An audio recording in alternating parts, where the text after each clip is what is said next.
In this video, we will discuss selecting whether or not the handpiece light turns on during endo functions on a CP5i control pad. Begin by pressing the Options menu button. Then enter the Settings menu. From there, select Equipment.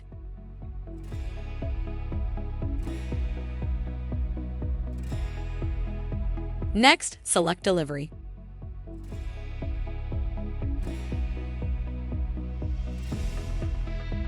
Scroll down to Delivery Setup.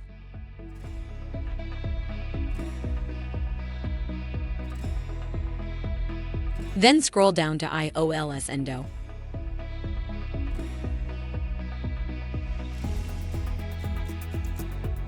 Here you can choose whether or not the handpiece light turns on during endo functions.